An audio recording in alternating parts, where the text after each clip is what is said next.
what we are seeing out in the American public today, there's a sector of the public. This isn't about they're afraid of the vaccine. This is they're against the vaccine.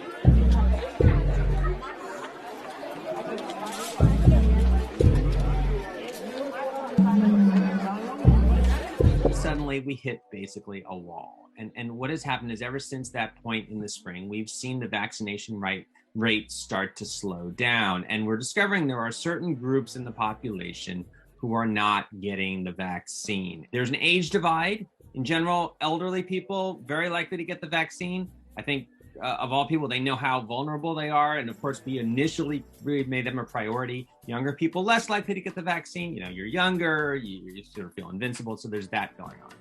There's an income divide, which reflects a number of factors, which is everything from education levels to access. People who are low income, they might not have easy access to a doctor. They might be more worried that they can't pay for it, and we see that. And then there is this political divide.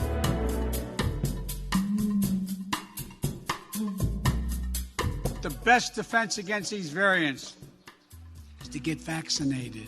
Look at the top 20 states, the most vaccinated states. They are all states that voted for Joe Biden in 2020. The 20 states that with the lowest vaccine rates, all but 2 voted for Donald Trump. There is a core group of people, and it's not clear exactly how big they are, but they are certainly influential in this country who are opposed to this vaccine. And it is a little mind-boggling.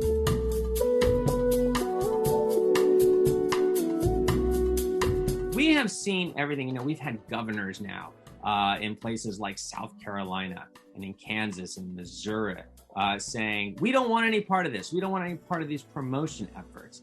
You know, we've had a Fox News personality saying, I don't want government agents coming to my door and violating my privacy.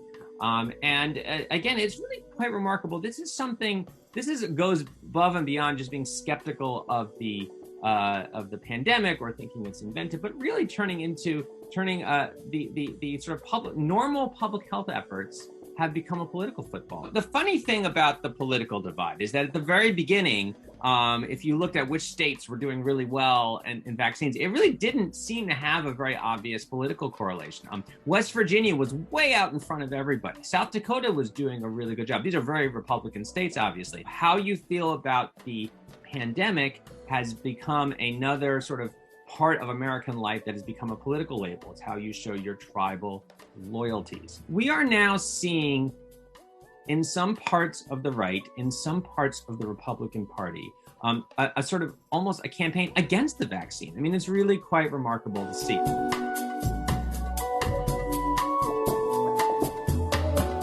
From the Biden administration, certainly they have not gotten everything right. Some things have worked, some things haven't. But overall, they have really, they talk about an all-of-government approach. And I think we've seen that all-of-government approach. They're really trying everything they can think of to boost the vaccination rates. And they are working in tandem with state and local officials. We have had, there have been all kinds of public information campaigns and outreach campaigns trying to reach people who haven't gotten the vaccine yet. And if you kind of look into these events, and I've reported on some of these, I mean, these are very standard public health efforts, posters, advertisements, get vaccinated, it'll make you safe. Going door to door, and most of these door to door efforts are in areas, and they tend to be in low income areas, places where they can't get the shots.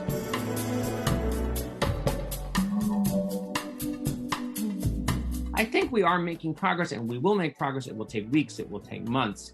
I honestly don't know what you do with the people who are out there saying, I never want this vaccine. And I would say, honestly, I mean, you would predict that there's a very simple way for that to change, which is eventually these people are going to see enough people get sick. They're going to see people dying, and that will change their minds. And I assume that will happen to some extent. But, to be honest, if that were really true, I think a lot of these people would be getting the vaccine already.